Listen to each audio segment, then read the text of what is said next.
Assalamu alaikum wa rahmatullahi wa barakatuh. Welcome back to the proof that Islam is the truth, where in these episodes we've been discussing some of the amazing scientific miracles of the Quran. Information in a book 1,400 years old that every Muslim believes is the uncreated word of Allah, the creator of the heavens and the earth, revealed for the benefit and the guidance of all of humanity. But it's not just a claim that we make, it's something that we can back up with evidence. And we believe that for any rational human being, any thinking person who takes the time and takes the energy and takes the effort to look at these evidences and examine them dispassionately, will come to know that truly Islam is what it claims to be, the religion that has been revealed by God the Creator for the guidance and the benefit of all of mankind.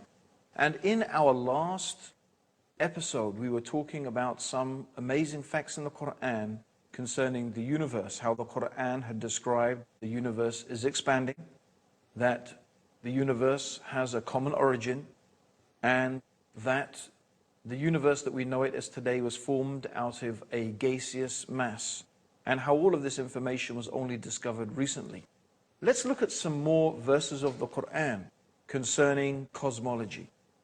One of the verses we want to mention is that Allah is the one who created the night and the day, the sun and moon. Each one is traveling in an orbit with its own motion. Now it's interesting that the Arabic word referring to movement with self-propelled motion is the verb sabaha. And yasbabuna is what the actual text mentions. Now, this implies a motion that comes from the body in question itself. So if it takes place in water, it means to swim. If it means on land, it means to walk. So the implication is the movement is coming from the body itself. So if it was talking about something in space, it would mean to rotate. It would itself rotate. Now, this is amazing. The Quran is talking 1,400 years ago about the earth and the moon and the sun rotating. If you are perhaps thinking that the sun is static, it's not. The sun, as does the earth, as does the moon, they all rotate. Of course, the earth, however, rotates around the sun. The sun rotates around its own axis. So it is actually quite correct, is saying. And of course, the earth is in orbit around the sun. And also, by the way, the sun is also in orbit. But it is in orbit round the center of the galaxy. In fact, it is believed that ultimately, if the sun keeps going in its orbit, it would ultimately end in what is known as the solar apex, a sort of position that it will end up in the center of the galaxy.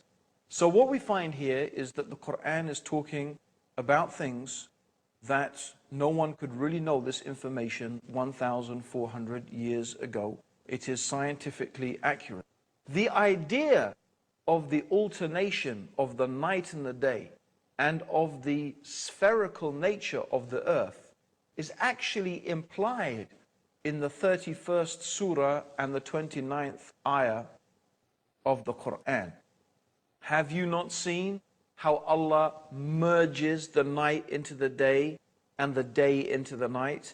And in another verse, the 39th chapter, in the 5th ayah or the 5th verse, the Quran mentions He coils the night upon the day and He coils the day upon the night. And this word that is used in the Quran in the original Arabic is kawarra. Kawarra, in its original meaning, means the action of coiling a turban around your head. Coiling a turban. So it describes kawarra, how the night and the day coils one round the other. And you can find that description of the interpenetration of one sector by another is expressed in the Quran just as if the concept of the earth's roundness had already been conceived at the time. which is, except for there were a few philosophers who had theorized that the earth was round, but it was not really a generally accepted idea. But it is something that is implied in the Quran, and certainly we can gather this today from our present day knowledge. It's a very another interesting aspect that in one place in the Quran, the word that is used to describe the shape of the earth is the same word that is used to describe the egg of the ostrich. Now, looking at this globe, for example, you may imagine that the earth is completely spherical. But in reality, that is not the case. The earth is slightly misshaped. It is not a perfect sphere. And in fact, slightly elongated, rather like an ostrich egg. So it is incredible also that the Quran is describing that shape of the earth. At least this is a possible interpretation of those verses. Certainly we can say that none of these things actually contradict present modern scientific knowledge. In fact, if you think about it, if we were only to bring a book 1,400 years old and you were to find absolutely no contradictions, and I don't mean here to say that the Quran affirms anything. Let's say it doesn't affirm any scientific knowledge. Let's say it didn't even preempt any scientific knowledge. Let's say there was nothing special in the Quran, which of course is not the case because I've spent a couple of episodes showing you exactly how amazing the Quran is when it talks about aspects of the universe and the world in which we live. But let's just say those things were not there. Let's just say there was nothing that contradicted present day knowledge. That itself alone would be remarkable. Because the superstitions and the beliefs that people had 1,400 years ago were remarkable. For example, the ancient Greeks believed that the Milky Way is the band of stars that you can see in the sky. In fact, it constitutes our galaxy. They believed that the Milky Way was produced when a particular Greek goddess was breastfeeding her child, and the child bit her breast and her milk spilled out, and that's how the Milky Way got to be in the universe. That's their legend of how the Milky Way came to be there. Of course, today we probably all had a good laugh at that and how totally ridiculous it is. How come the Quran does not have any stories like that? How come the Quran does not have any fantastical descriptions of the origin of the universe and the earth? We find it doesn't. We find that what it says can be perfectly, easily, and sensibly reconciled with modern scientific knowledge. No. Indeed, many of the verses preempt what scientists have discovered today. Don't go away. We've got more for you in the next part of the proof that Islam is the truth after the break.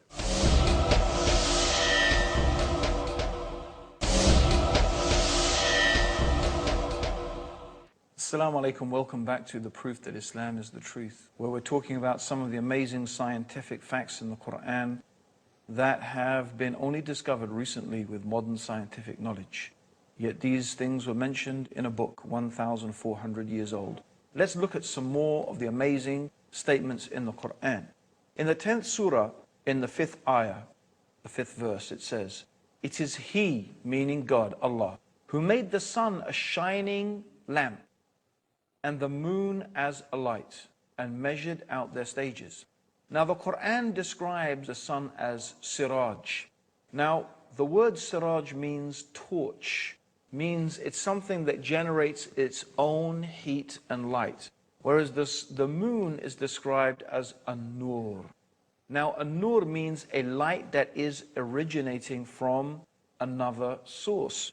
And of course this is the correct understanding. The moon reflects the light of the sun. It's common knowledge today, but not necessarily so in the time of the Prophet Muhammad. Let's see what one of the respected cosmologists and scientists in the field of astronomy had to say when he was shown some of the statements in the Quran concerning his field of expertise. Professor Yoshidi Kusan, who's the director of the Tokyo Observatory in Tokyo in Japan, and this is what he said: I say, I am very much impressed by finding true astronomical facts in the Quran. And for us modern astronomers who have been studying a very small piece of the universe, we have concentrated our efforts for understanding that very small part. Because by using telescopes, we can only see a very few parts of the sky without thinking about the whole universe. So by reading the Quran and by answering to questions, I think I can find my future way for investigating the universe.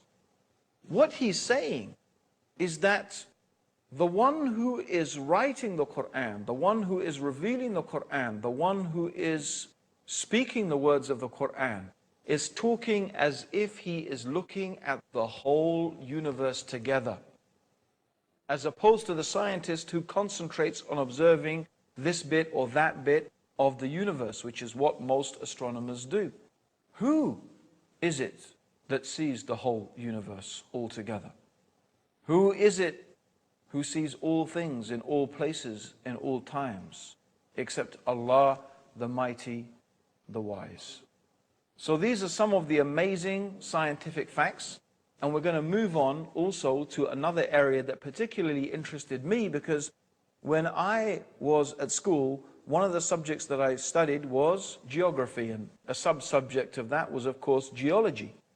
And I do remember when I first read the Quran 20 years ago, and it was reading the Quran that motivated me to embrace Islam.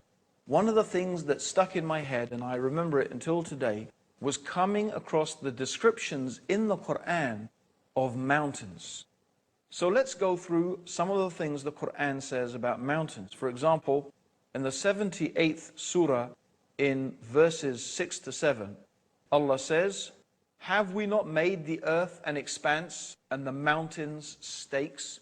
The word that is used here is otad. Otad, meaning stake, is like the peg of the tent. So the peg of the tent goes into the ground. It holds the rope that holds the tent. So you have a small part of the peg sticking up from the ground, but the majority of the peg is inside the ground. The Quran also says in the 31st surah, or the 31st chapter, in the 10th verse, and Allah has cast into the mountains, standing firm, so that it does not shake with you. Now today, with modern sonar technology, they have been able to bounce sound waves down through the Earth's crust. And according to the different rates at which the sound waves are reflected back and are measured, they can tell the different density of the Earth's crust as opposed to what is hard and what is soft, what is from the crust and what is from the magma. And what they have discovered with this technology is exactly what the Quran was saying 1,400 years ago, that the mountains have roots. The mountains, like the peg of the tent, not only do they go above the Earth's surface, the mountains go deeply into the Earth's core. And they act, it has been theorized, as stabilizers. They help to stabilize the Earth's surface. And there's two ways in which they do that. Number one, because the Earth is composed of tectonic plates. The crust of the Earth is actually made of different plates. And it is the movement of these plates that causes earthquakes. When these plates move against each other, the friction of that movement causes earthquakes. And that's also what they think how continental drift has happened. Originally, they believe all the continents were one continent, and then because of plate tectonics, it moved. But the Quran is saying is the mountains act as stabilizers. They help to stabilize the Earth's crust. And this is something that has actually been theorized by modern geologists. There's another way in which the mountains may act as a stabilizing factor, And that is to do with the rotation. Maybe if you try and spin something, you will find that if it is not really spherical, it will start to rotate, and then it will start to wobble out of shape. And it is possible that the mountains actually act as a counterbalance to keep the Earth's rotation smooth. I do stress, of course, that these are theories, but it is very interesting what the Quran is saying 1,400 years ago, and that it seems to be preempting the ideas and the knowledge that is being produced by modern day science. Certainly, it is a fact that is established that the mountains have roots, and the Quran is saying that the mountains are like autad, the pegs of a tent.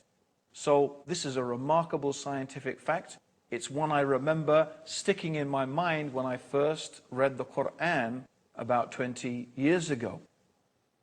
So these are one of the remarkable things. Also, the Quran mentions some aspects of animal and plant life. For example, the 16th chapter of the Quran is called Surah An-Nahl, which means the surah of the bee. And one of the aspects of the Quran in this surah, it is talking about the bee. And it's very interesting that the word that is used in the Quran for the bee that flies around gathering honey or gathering the nectar for the honey, it is used in the female form. The gender that it is used is feminine. Although until recently it was believed that the bees were actually soldiers, they were males, and the ruler of the hive was a king. But as it happens, in fact, we know that the bees are indeed female, and they are owned, or they are headed by a queen. That's why we say the queen bee. It's also true that the Quran mentions that plants have different genders, and the winds are a means of fertilization for the plants. So in the 15th chapter of the Quran, in the 22nd verse, it says that we, meaning Allah the Creator, this is the we of nobility. Does not mean there is more than one God, of course. It is we in the sense that royalty uses the term we. It's a sense of honor and nobility. So the royal we, they call it. We sent forth the winds that fesontate. That means that the fertilize things. These are all recently discovered things. Also, we find the Greek philosopher Democritus, who lived from 460 to 361 BC. He advanced the theory that matter was composed of tiny indivisible particles called atoms. And they believed that this was the base upon which all of things were made, and there was nothing smaller than the atom. However, modern science has discovered that atom is in fact divisible, and the atom has been split, and the atom itself is composed of smaller elements. The Quran says 1,400 years ago, in the 34th chapter and the 3rd ayah, or the 3rd verse, He is aware of an atom's weight in the heavens and on the earth, and even anything smaller than that. Meaning there is something smaller than an atom. And Allah, God, is aware of it. Every single thing. There's another thing I want to mention. God mentions in the Quran some amazing things about the human beings. And one of the things is about our nerves. Here is a very frightening and terrifying passage of the Quran. It's mentioned in the 75th chapter in ayahs 3 to 4. Does mankind think that we cannot assemble his bones? Nay, we are able to put together in perfect order the very tips of his fingers. God is telling us He can recreate us on this day, this terrifying day, this frightening day, the day of judgment. He is able to recreate you, even if you are dust, even your bones to the very tip of your finger. Why the very tip of your finger? Of course, you've all heard of fingerprinting, haven't you? Every single human being's fingerprint is unique. Why did God mention the fingerprint? Why did God mention the tip of the finger? This is the uniqueness of the human being. God is telling us, look, I can recreate you even to this fingertip. That is the power that I have. Even to your most unique attribute, I can create you to that. Be mindful, be careful. I will create you again on the day of judgment, and I will judge you and ask you about every single thing that you have done. This is not common knowledge. How did anyone 1,400 years ago know about fingerprinting? And Allah warns us in the 4th chapter of the Quran, in the 56th verse, those who reject our signs, we shall soon cast them into the hellfire. And as often as their skins are roasted through, we shall change them for fresh skins, so they may truly taste the penalty. For Allah is exalted in power of the wise. This is a very frightening description of the hellfire. God is going to burn the skin and recreate the skin and burn the skin, so the people in the hellfire will taste the punishment. Why is the Quran saying that? It has only recently been known and discovered that when the skin is burnt, a person does not feel any pain. That's why when a person suffers severe burns, a doctor will prick the skin to see if the person feels pain. If he feels pain, there are still nerve receptors left. If he does not, that means his skin has been so badly burnt, he cannot feel pain. So if God put people in the hellfire and the hell burnt their skins, after that they will not feel the pain.